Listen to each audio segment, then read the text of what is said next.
ঈদের দ্বিতীয় দিনেও অনেকটা ঢিমে তালে চলে রাজধানীর কোরবানির পশুর বর্জ্য অপসারণের কাজ। প্রথম দিনে নির্ধারিত সময়ের মধ্যে বর্জ্য অপসারণের ঘোষণা দিলেও তা করতে ব্যর্থ হয়েছে ঢাকার 2 সিটি কর্পোরেশন। তবে আজকের মধ্যে দক্ষিণ সিটির সকল বর্জ্য অপসারণের আশ্বাস দিয়েছেন ডিএসসিসি প্রশাসক আব্দুস সালাম। আরো জানাচ্ছেন রাকিব হাসান। ঈদুল আজহার দ্বিতীয় দিনের চিত্র এটি। রাজধানীর অলিগলি এমনকি প্রধান সড়কের পাশেই এভাবে উন্মুক্ত অবস্থায় পড়ে থাকতে দেখা যায় কুরবানির পশুর বর্জ্য, যা থেকে দুর্গন্ধ ছড়িয়ে পড়ছে চারদিকে। এখনো পুরোপুরি বর্জ্য অপসারণ হয়নি রাজধানীর অস্থায়ী পশুর হাটগুলো থেকেও।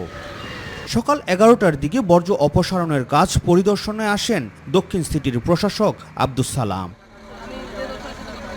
পরিদর্শন শেষে তিনি জানান, ঈদের দিন বিকেলে এবং সন্ধ্যায় নতুন করে পশু কুরবানি এবং কিছু কর্মীর গাফিলতির কারণেই প্রথম দিনে সম্পূর্ণ বর্জ্য অপসারণ সম্ভব হয়নি। আমাদের রাত্র 12টা-1টা পর্যন্ত অপসারণ করতে যে সেগুলো পরবর্তী পর্যায়ে ট্রাক না থাকার কারণে বিভিন্ন অলিগলি থেকে বের করে মেন রাস্তার পাশে সেগুলো বর্জ্যগুলোকে একসাথে করা হয়েছে বিভিন্ন জায়গায়। আজকে সকাল থেকে সেগুলো আমাদের প্রধান যেখানে আমরা ডাম্প করি সেখানে নিয়ে যাওয়া শুরু হয়েছে এবং আজকে আশা করি আমরা যে আজকের মধ্যে ম্যাক্সিমাম আমরা করে ফেলতে পারবো। এদিকে বর্জ্য অপসারণ না হওয়ার পেছনে হাট ইজারাদারদের দায়িত্বে অবহেলা রয়েছে জানিয়ে তাদের বিরুদ্ধে ব্যবস্থা নেওয়ার কথাও জানান তিনি। এটা যারা হাটের যারা ইজারাদার ছিল তাদেরকে আমরা পেনাল্টি করব, এছাড়া তার বিকল্প কোনো পথ নাই এবং পরবর্তী পর্যায়ে আবার এই সমস্ত হাটের এরা ইজারা পাবে কিনা সে ব্যাপারে আমাদেরকে চিন্তা করতে হবে। রাকিব হাসান, মাইটিভি, ঢাকা। রাজধানীর বিভিন্ন স্থান ঘুরে কোরবানির পশু বর্জ্য অপসারণ কার্যক্রম পর্যবেক্ষণ করেছেন প্রধানমন্ত্রী তারেক রহমান। শুক্রবার প্রধানমন্ত্রীর উপ প্রেস সচিব জাহিদুল ইসলাম রনি এ তথ্য জানান। তিনি জানান, বিকেল 4টার দিকে প্রধানমন্ত্রী নিজে গাড়ি চালিয়ে বিভিন্ন সড়কের পরিস্থিতি দেখেন। প্রধানমন্ত্রীর গাড়ি গুলশান অ্যাভিনিউয়ের বাসা থেকে বেরিয়ে গুলশান 1 নম্বর মোড় হয়ে হাতিরঝিল, রামপুরা রোড, মালিবাগের আবুল হোটেল দিয়ে তালতলা মার্কেট হয়ে বাসাপুর দিকে গেছে বলে জানান উপ প্রেস সচিব। এরপর Kamalapur stadium, Sayedabad bus stand, Jatrabari মোড়, ধোলাইখাল হয়ে শহীদ ফারুক সড়ক, দয়াগঞ্জ সড়ক দিয়ে নারিন্দা হয়ে রায় সাহেব বাজার মোড় দিয়ে আদালত সড়ক দিয়ে নয়া বাজার, বংশাল রোড হয়ে গুলিস্তান, শাহবাগ, এলিফ্যান্ট রোড, ঢাকা বিশ্ববিদ্যালয়ের ভেতর দিয়ে নিউ মার্কেট হয়ে সায়েন্স ল্যাবরেটরি থেকে ডান দিকে কলাবাগান, মিরপুর রোড, সিটি কলেজের সামনে দিয়ে সীমান্ত স্কয়ার হয়ে জিগাতলা বাস স্ট্যান্ড দিয়ে ধানমন্ডি 7 মসজিদ রোড, 27 নম্বর সড়ক দিয়ে মানিক মে অ্যাভিনিউ হয়ে পান্থপথ, ফার্মগেট, বিজয় সরণি হয়ে মহাখালী সড়কের পরিস্থিতিও প্রধানমন্ত্রী দেখবেন। এ সময় প্রধানমন্ত্রী গাড়িতে এলজিআরডি প্রতিমন্ত্রী মীর শাহে আলম এমপি, ঢাকা দক্ষিণ সিটি কর্পোরেশনের প্রশাসক মোহাম্মদ আব্দুস সালাম উপস্থিত ছিলেন। উপ প্রেস সচিব জানান, প্রধানমন্ত্রী বিভিন্ন সড়ক দিয়ে যাওয়ার সময় সিগন্যাল মেনে গাড়ি থামিয়েছেন।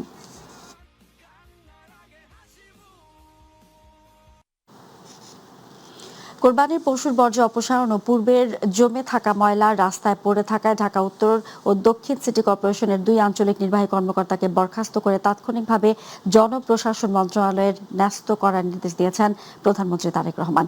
বিকেলে প্রধানমন্ত্রীর উপ প্রেস সচিব জাহিদুল ইসলাম রনি সাংবাদিকদের তথ্য জানিয়েছেন। তিনি বলেন, রাজধানীর হাতিরপুল ও এলিফ্যান্ট রোডে এবং গ্রিন রোড, ফার্মগেট ও কারওয়ান বাজার এলাকায় কোরবানির বর্জ্য অপসারণ কার্যক্রম পরিদর্শনের সময় তাদের দুজনকে জনপ্রশাসন মন্ত্রণালয়ের ন্যস্ত ও সাময়িক বরখাস্ত করে বিভাগীয় ব্যবস্থা গ্রহণের নির্দেশনা দিয়েছেন প্রধানমন্ত্রী। বরখাস্ত আঞ্চলিক কর্মকর্তারা হলেন ঢাকা উত্তর সিটি কর্পোরেশনের জোন 5 এর আঞ্চলিক নির্বাহী কর্মকর্তা মোহাম্মদ সাদিকুর রহমান এবং ঢাকা দক্ষিণ সিটি কর্পোরেশনের জোন 1 এর আঞ্চলিক নির্বাহী কর্মকর্তা কাজী সালেহ মুস্তানজির।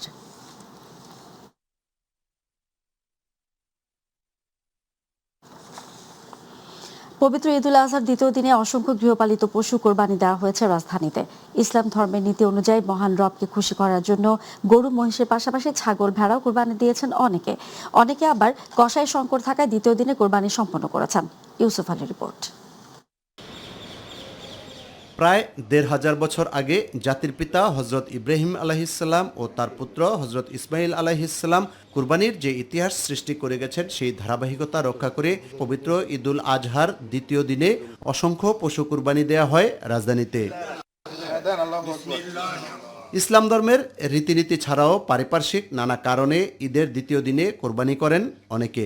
2.5 দিন পর্যন্ত কোরবানির বিধান আছে, সেজন্য আমরা দ্বিতীয় দিন, প্রথম দিন আমরা একটা গরু কোরবানি দেই, সে আমাদের লোকজন একটু কম থাকাতে ওই দিন সারাদিনই লাগে, তো আমরা করছি যে দ্বিতীয় দিন এই ছাগলটা আমাদের সুন্দরভাবে কুরবানি দেব। প্রথম দিন কষার একটু থাকে, সংকট থাকে, এর জন্য আর কি দ্বিতীয় দিন দেওয়া একটু শান্তিপূর্ণভাবে দেওয়া যায়, আর আল্লাহকে রাজি খুশি করার জন্যই এই কোরবানি দেওয়া। কুরবানির কাজে নিয়োজিতরা বলছেন সওয়াব অর্জনের পাশাপাশি অর্থনৈতিকভাবে স্বাবলম্বী হতে ঈদুল আজহা মুসলমানদের সহায়ক ভূমিকা পালন করে। প্রথম দিনে মনে করেন আসে একটু মোটামুটি ভালোই রেট, আর পরের দিন একটু কম, আর পরের দিন একটু নিরিবিরি মানুষ মানে তার মতো মন মতো করে দেওয়া যায়। প্রতি বছর আমরা গরু অথবা খাসি তারা কেনার পর আমাদের ফোন দিলে এসে আমরা বানাই দিয়ে যাই। কুরবানি শেষে আল্লাহকে খুশি করার জন্য ধর্মীয় নিয়ম মেনে গোশত বন্টন করেন ধর্মপ্রাণ মুসলমানরা। কোরবানিটা তো আমরা ওই যে গরিব মিসকিনকে 3 ভাগের 1 ভাগ দেই, নিজেরা নেই, আত্মীয় স্বজনের দেই। কুরবানির পশু জবাইয়ের মধ্যে মনের পশুত্ব দূর হয়ে যাক, এমন শিক্ষা দেয় পবিত্র ঈদুল আজহা। তাই তো ইসলাম ধর্মের বিধান অনুযায়ী পবিত্র ঈদুল আজহার দিনে অসংখ্য পশু কুরবানি করা হয়েছে বিভিন্ন স্থানে। এসব পশু কুরবানির মাধ্যমে ধর্মপ্রাণ মুসলমানরা যে ত্যাগ স্বীকার করেছেন সেটি যেন কবুল করে নেওয়া হয় আল্লাহ তাআলা দরবারে, এমন ফরিয়াদ ছিল মুসলমানদের। ইউসুফ আলী, মাই টিভি, ঢাকা। শিল্পমন্ত্রী খন্দকার আব্দুল মুক্তাদির বলেছেন, চামড়া শিল্পের রফতানি আয় 10-12 বিলিয়ন ডলার করার লক্ষ্যে সিইটিপি সংস্কার, ব্যক্তি মালিকানা ইটিপি করতে দেয়া সহ সব ধরনের উদ্যোগ নিয়েছে সরকার। দুপুরে সাভার হেমায়তপুরে ট্যানারি পরিদর্শন করে তিনি এসব কথা বলেন। মন্ত্রী আরও বলেন, আগামী দিনে ইতালির একটি প্রতিষ্ঠান সিইটিপির জন্য আনা যায় কিনা তা নিয়ে আলোচনা চলছে। এই শিল্পকে রক্ষায় নানা উদ্যোগ বিএনপি সরকার হাতে নিয়েছে বলেও জানান তিনি।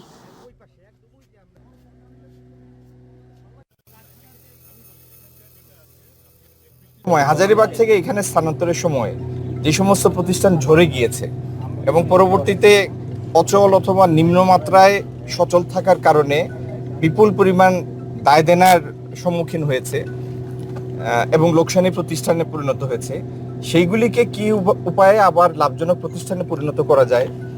যারা আর এই ব্যবসায় সক্ষমতা রাখে না, আগ্রহ আর সক্ষমতা দুই জিনিস, তো আগ্রহ এবং সক্ষমতা যারা হারিয়ে ফেলেছে সেই সব জায়গায় কিভাবে নতুন বিনিয়োগকারীকে আনা যায়, এই প্রত্যেকটা জিনিস নিয়ে আমরা কাজ করছি। দর্শক, কুরবানির দ্বিতীয় দিনেও সাভারে সিন্ডিকেটের কারণে চামড়ার দাম না পাওয়ার অভিযোগ বিক্রেতাদের। সেখানকার পরিস্থিতি জানাতে যুক্ত হচ্ছেন সহকর্মী আসাদুজ্জামান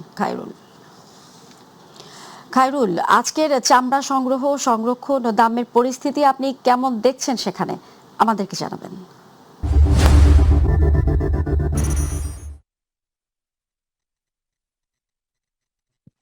ফৌজিয়া, আপনাকে ধন্যবাদ। আপনি যেমনটি বলছিলেন, আজকে সাভার ট্যানারি শিল্প নগরীতে কিন্তু সংরক্ষণের কথা যদি বলি, আজ রাত 9টা পর্যন্ত কিন্তু প্রায় 5,14,650টি চামড়া ঢুকেছে এবং এই চামড়াগুলো কিন্তু আসলে আজকে যে চামড়াগুলো এসেছে সেই চামড়াগুলো কিন্তু আসলে ঢাকায় কিছু কিছু এলাকাতে যে কোরবানি হয়েছে সেই কোরবানির চামড়াগুলো কিন্তু আজকে এসেছে। এবং আমরা যদি আপনাদেরকে একটু জানাই যে এই চামড়ার মূল্যর বিষয়ে কিন্তু আসলে বরাবরের যেই অভিযোগ সেই অভিযোগ কিন্তু আসলে সত্য এবং মূল্যগুলো কিন্তু আসলে গতবারের তুলনায় এবার অনেক কম মূল্যে চামড়া বিক্রি হয়েছে বলে বিক্রেতারা জানিয়েছেন। এবং কিছু কিছু জায়গায় যে ছাগলের চামড়া কিন্তু আসলে কোনো মূল্যই দেওয়া হয়নি, এরকম বিষয়ও আমরা দেখেছি।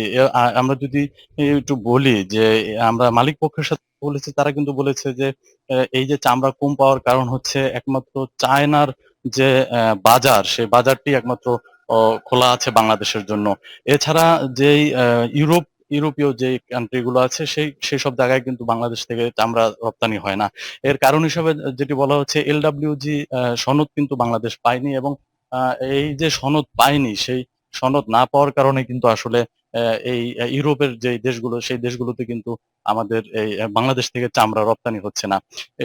এই যে কারণগুলো, এই কারণগুলো নিয়ে কিন্তু আজকে এবং গত ঈদের বেশ কিছুদিন আগে কিন্তু আমাদের এখানে শিল্পমন্ত্রী এসেছিলেন এবং আজকে যে শিল্পমন্ত্রী এসে কিন্তু আসলে তিনি বলেছেন যে এই কারণগুলো এলডব্লিউজি সনদ বাস্তবায়নের ক্ষেত্রে কিন্তু আসলে যে সিইটিপি আছে সেই সিইটিপি কিন্তু অকার্যকর থাকায় কিন্তু এরকম সমস্যাটি হচ্ছে। এবং শিল্পমন্ত্রী জানিয়েছেন যে এই অকার্যকর সিইটিপি কে কার্যকর করতে এবং পাশাপাশি এই ট্যানারি শিল্পকে সামনে এগিয়ে নিতে কিন্তু বিএনপি সরকারের রয়েছে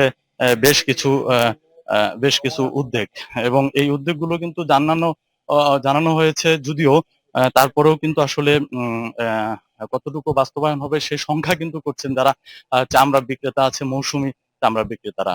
তো সব মিলে সাভার ট্যানারি শিল্প নগরীতে আমরা কিন্তু দেখেছি যে আজকে পর্যন্ত যেই চামড়াগুলো এসেছে এগুলো ঢাকা এবং ঢাকার আশপাশ এলাকা থেকে এসেছে, এবং এগুলো সব কাঁচা চামড়াই কিন্তু এসেছে। এখন কিছু কিছু ট্যানারি ফ্যাক্টরি গুলোতে কিন্তু আসলে লবণজাত করা হচ্ছে। আর যদি বলি যে ঢাকার বাহির থেকে যে জেলাগুলো আছে সেই জেলাগুলো থেকে কিন্তু আরো 1 সপ্তাহ পর থেকে আসা শুরু হবে। তো যে লক্ষ্যমাত্রা নির্ধারণ করা হয়েছিল 1 কোটি পিস চামড়ার লক্ষ্যমাত্রা, সেই লক্ষ্যমাত্রার কিন্তু এখন সবেমাত্র 5,14,650টি কিন্তু আসলে চামড়া ঢুকেছে এই ট্যানারি শিল্প নগরীতে। বাকি চামড়াগুলো কিন্তু আসলে ধাপে ধাপে ট্যানারিতে আসবে। তো ফৌজি, আমার কাছে চামড়া শিল্প নগরী থেকে সর্বশেষ এই ছিল খবর। খায়রুল, আপনাকে ধন্যবাদ। দর্শক, সাভার থেকে এতক্ষণ আমাদের সঙ্গে সরাসরি যুক্ত ছিলেন সহকর্মী আসাদুজ্জামান খায়রুল। ঈদের দ্বিতীয় দিন শুক্রবারও ঢাকা ছেড়েছে মানুষ। পরিবারের সঙ্গে ঈদ করতে ঘরমুখো মানুষের বাস টার্মিনাল ও কমলাপুর রেলওয়ে স্টেশনে ভিড় ছিল লক্ষ্য করার মতো। যারা আগে কাজের ব্যস্ততা কিংবা ছুটির সীমাবদ্ধতার কারণে বাড়ি যেতে পারেননি, মূলত তারাই প্রিয়জনদের সঙ্গে ঈদের আনন্দ ভাগাভাগি করতে বাড়ি ফিরেছেন। আরও জানাচ্ছেন শাহাদাত হোসেন। ঈদের ছুটির আমেজে রাজধানী এখন কোলাহলমুক্ত ও অনেকটাই ফাঁকা। এমন পরিস্থিতিতে ঈদের দ্বিতীয় দিন ঢাকা ছেড়েছেন সাধারণ মানুষ। ঘরমুখো মানুষের ভিড় দেখা গেছে বিভিন্ন বাস টার্মিনাল, লঞ্চঘাট ও রেলওয়ে স্টেশনে। ঈদের প্রথম দিন যারা ঢাকায় ঈদ উদযাপন করেছেন বা নানান কাজে বাড়ি যেতে পারেননি কিংবা ছুটি পাননি, তারা ঈদের দ্বিতীয় দিন পরিবার ও প্রিয়জনদের সঙ্গে ঈদের আনন্দ ভাগাভাগি করতে ছুটে গেছেন গ্রামের বাড়িতে। বাবা মা যেহেতু বাসায় ও গ্রামে আছে, তো সবার তো যেতে ইচ্ছা করবেই। আর বাচ্চাদের স্কুল থাকে, কলেজ থাকে, তো ওদের পড়াশোনার ফাঁকে তো ঈদ ছাড়া আসলে বের হওয়ার কোনো অবকাশ নেই। এর জন্যই আসলে বাড়ি যাওয়া। রাস্তাঘাট ফাঁকা হওয়ায় আরামদায়ক যাত্রা নিশ্চিত করতে ঈদের দ্বিতীয় দিন বাড়িতে রওনা দেন অনেকে। পরিবহন সংশ্লিষ্টরা জানান, ঈদের আগের তুলনায় চাপ কম থাকলেও যাত্রীর উপস্থিতি ছিল চোখে পড়ার মতো। বর্তমানে যাত্রীদের চাপ কিছুটা কম দেখা যাচ্ছে। সকালে যাত্রীর পরিমাণ একটু বেশি ছিল, এখন কিছুটা কম আছে। দেখা যাক সামনে রাতে কিছু বাস আছে, তখন হয়তো যাত্রীর চাপ আশা করা যায় বাড়া যেতে পারে। রাজধানীর বিভিন্ন সড়কের বাসের জন্য অপেক্ষমান যাত্রীদের পাশাপাশি অনেকেই সরাসরি সড়কের মোড় বা স্টপেজ থেকে পরিবহনে উঠতে দেখা গেছে। শাহাদাত হোসেন, মাই টিভি, ঢাকা। কালবৈশাখী ঝড়, বৈরী আবহাওয়া ও পদ্মা নদীতে তীব্র ঢেউয়ের কারণে প্রায় 2 ঘন্টা বন্ধ থাকার পর শুক্রবার সন্ধ্যা 6টার পর দৌলতদিয়া পাটুরিয়া নৌপথে পুনরায় লঞ্চ চলাচল শুরু হয়েছে। এর আগে বিকেল 4টার পর দুর্ঘটনা এড়াতে সাময়িকভাবে এই নৌপথে লঞ্চ চলাচল বন্ধ ঘোষণা করা হয়। অন্যদিকে একই কারণে প্রায় 1 ঘন্টা বন্ধ থাকার পর বিকেল 5:30 থেকে দৌলতদিয়া পাটুরিয়া নৌ রুটে ফেরি চলাচলও স্বাভাবিক হয়। বিকেল 4:30টার পর ফেরি চলাচল বন্ধ করা হয়েছিল বলে জানান বিআইডব্লিউটিসি দৌলতদিয়া ঘাট শাখা কার্যালয়ের সহকারী ব্যবস্থাপক মোহাম্মদ সালাউদ্দিন। এদিকে পবিত্র ঈদুল আজহার দ্বিতীয় দিনে কোরবানির মাংস নিয়ে দেশের দক্ষিণ পশ্চিমাঞ্চলের বিভিন্ন জেলার মানুষ নারীর টানে বাড়ি ফিরছিলেন। তবে হঠাৎ নৌপথে লঞ্চ ও ফেরি চলাচল বন্ধ হয়ে যাওয়ায় হাজারো যাত্রীকে চরম দুর্ভোগ পোহাতে হয়।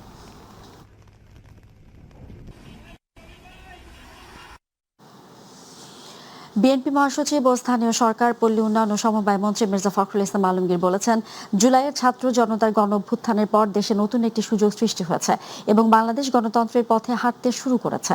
দুপুরে ঠাকুরগাঁও জেলা শহরের কালীবাড়ি মির্জা রুহুল আমিন মিলনায়তনে সাংবাদিকদের সঙ্গে মতবিনিময়কালে তিনি এসব কথা বলেন। মির্জা ফখরুল বলেন, আজকে বাংলাদেশে একটি সুযোগ সৃষ্টি হয়েছে।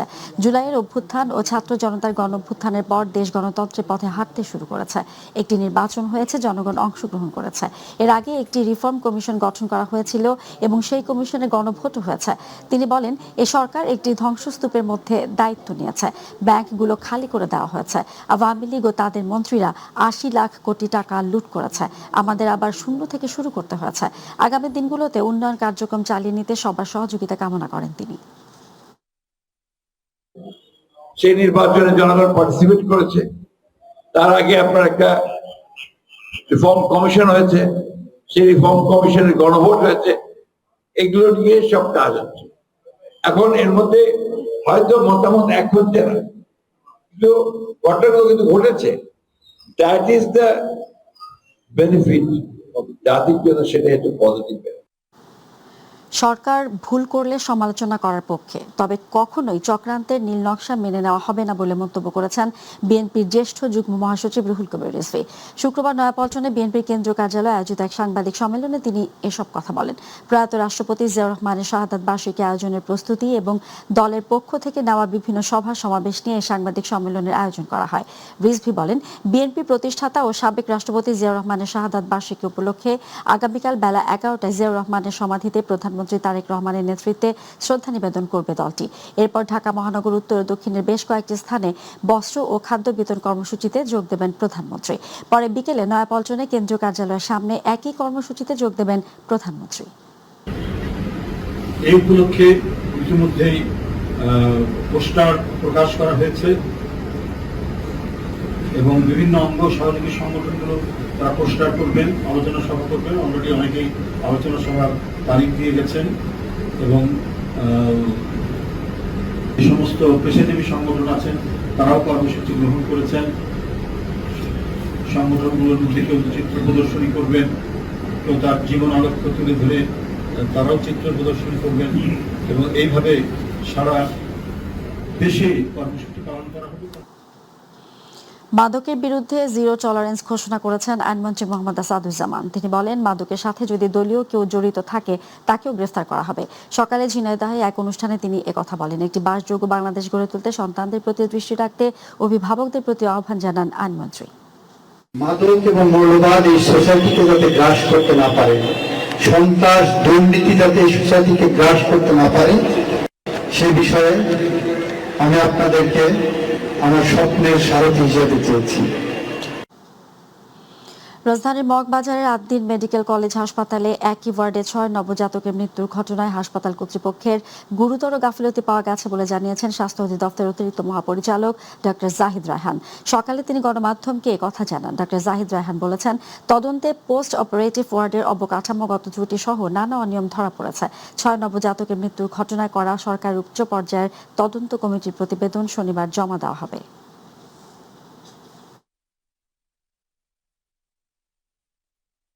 রাজধানীতে চলছে ঈদ উৎসবের আমেজ। ঈদের দ্বিতীয় দিনে রাজধানীর বিভিন্ন বিনোদন কেন্দ্রগুলোতে ছিল উৎসব প্রেমী মানুষের উপচে পড়া ভিড়। ঈদের আনন্দকে বাড়িয়ে নিতে পরিবার পরিজন নিয়ে ছুটে গেছেন বিনোদন কেন্দ্রগুলোতে। হাজার হাজার মানুষের উপস্থিতিতে উৎসবমুখর পরিবেশ ছিল বিনোদন কেন্দ্রগুলো। রোববার মিরপুরে জাতীয় চিড়িয়াখানায় সবচেয়ে বেশি দর্শনার্থী সমাগম লক্ষ্য করা গেছে।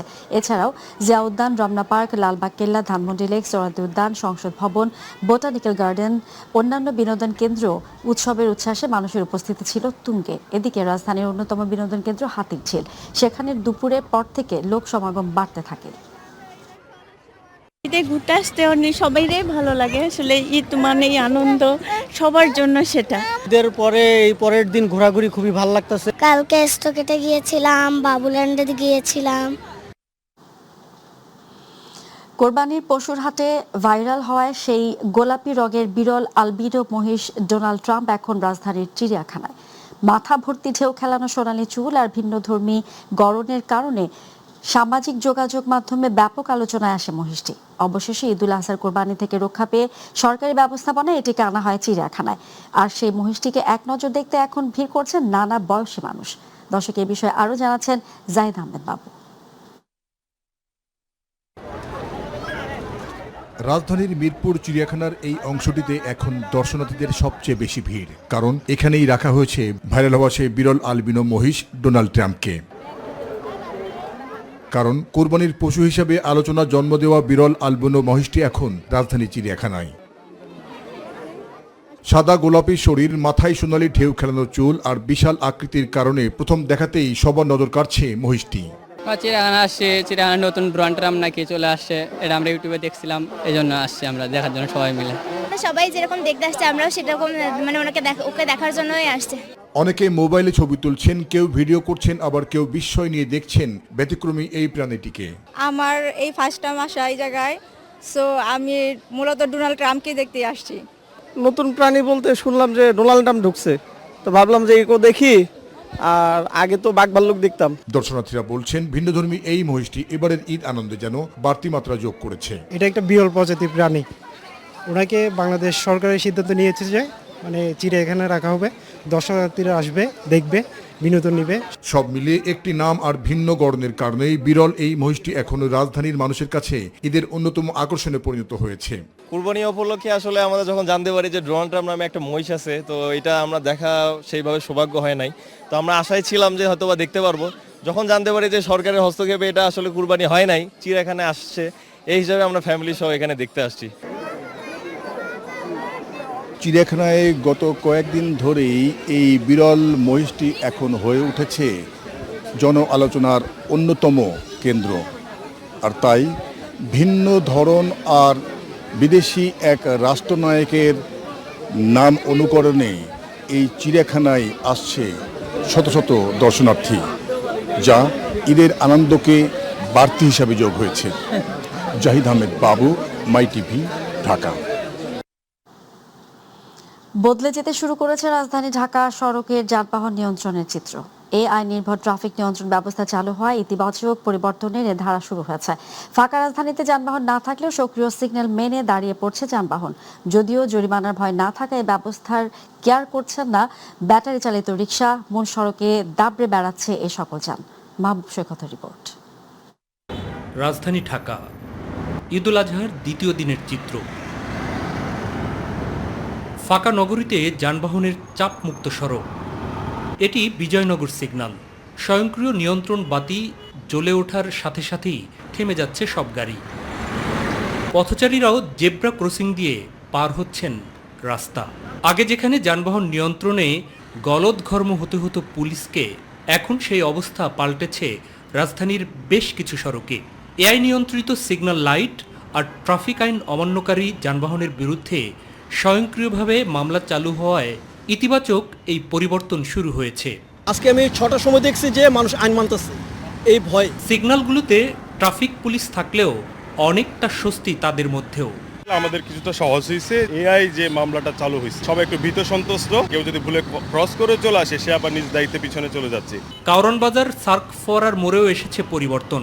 আমাদেরও সুবিধা হচ্ছে, কারণ কি আগে বোরিং লাগতো, এখন আর তেমনটা বোরিং লাগে না, এখন মিনিটা দেখতে পাচ্ছি। যদিও কারওয়ান বাজারের সব মোড়ে এখনো বসেনি এই ব্যবস্থা, তাই কিছুটা হলেও রয়েছে বিশৃঙ্খলা।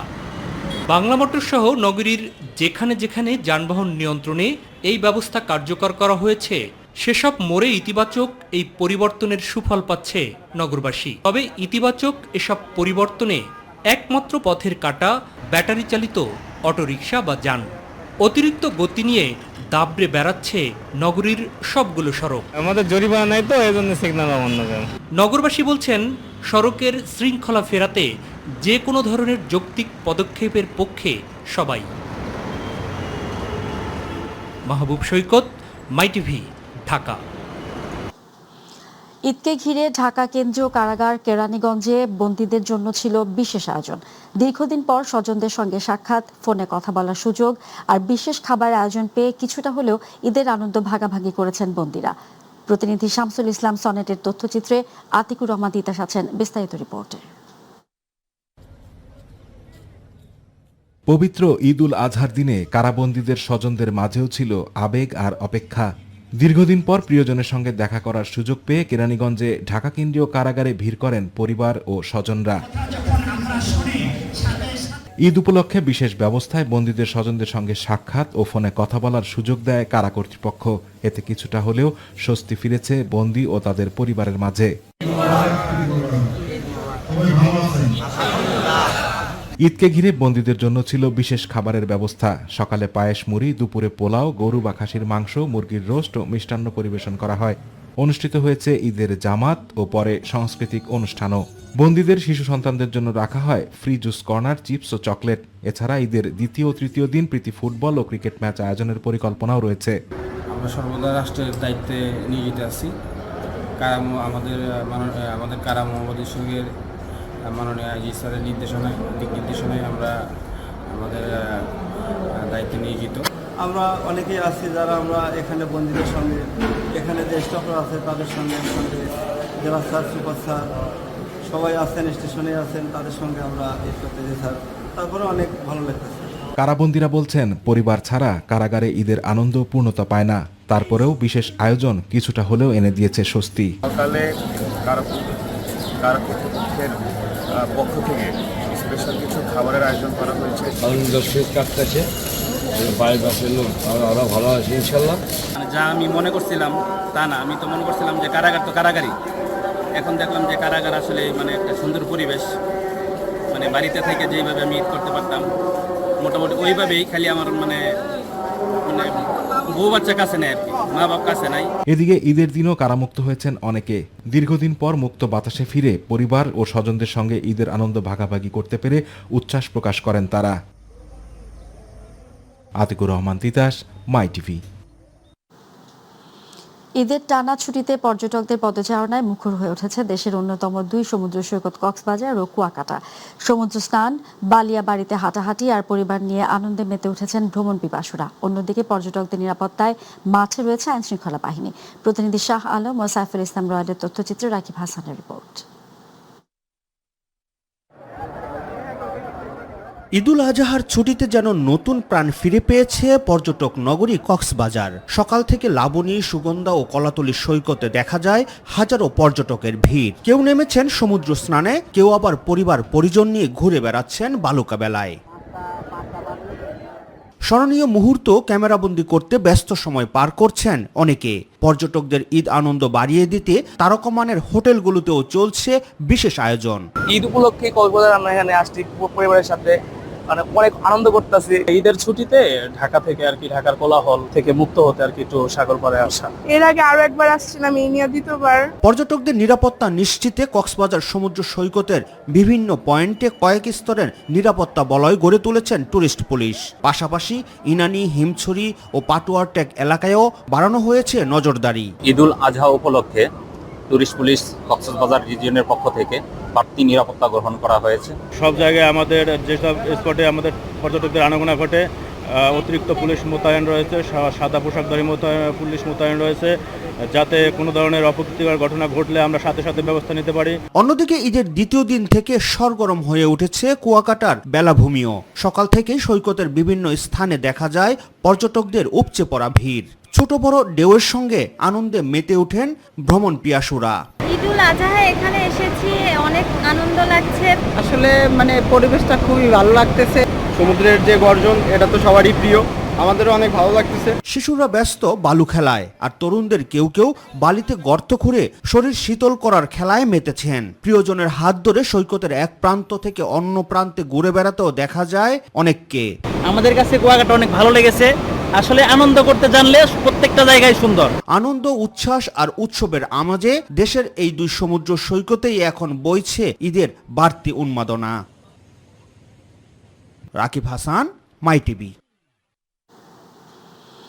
আবহাওয়া আর মাটির বিশেষ গুণাগুণের কারণে সাতক্ষীরার আম আগে থেকেই বাজারে আসে। স্বাদ আর মিষ্টতার জন্য দেশজুড়ে রয়েছে জেলার আমের ব্যাপক চাহিদা।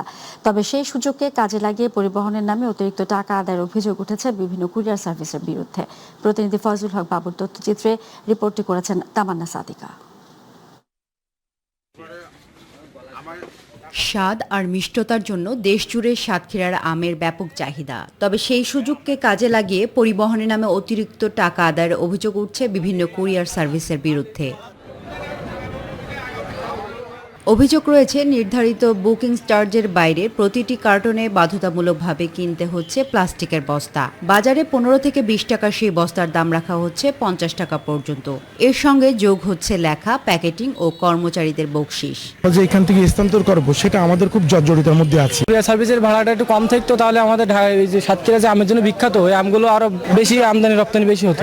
সব মিলে দেখা যায় যে মালের চেয়ে আরো আমাদের পাঠানো খরচটা আরো বেশি হয়ে যায়। গ্রাহকদের দাবি, দেশের বিভিন্ন জেলায় প্রতি কেজি আম পাঠাতে খরচ হচ্ছে 13 থেকে 24 টাকা, অথচ অতিরিক্ত নানা খরচের কারণে বাড়ছে মোট পরিবহন ব্যয়। এতে ক্ষুব্ধ সাধারণ মানুষ।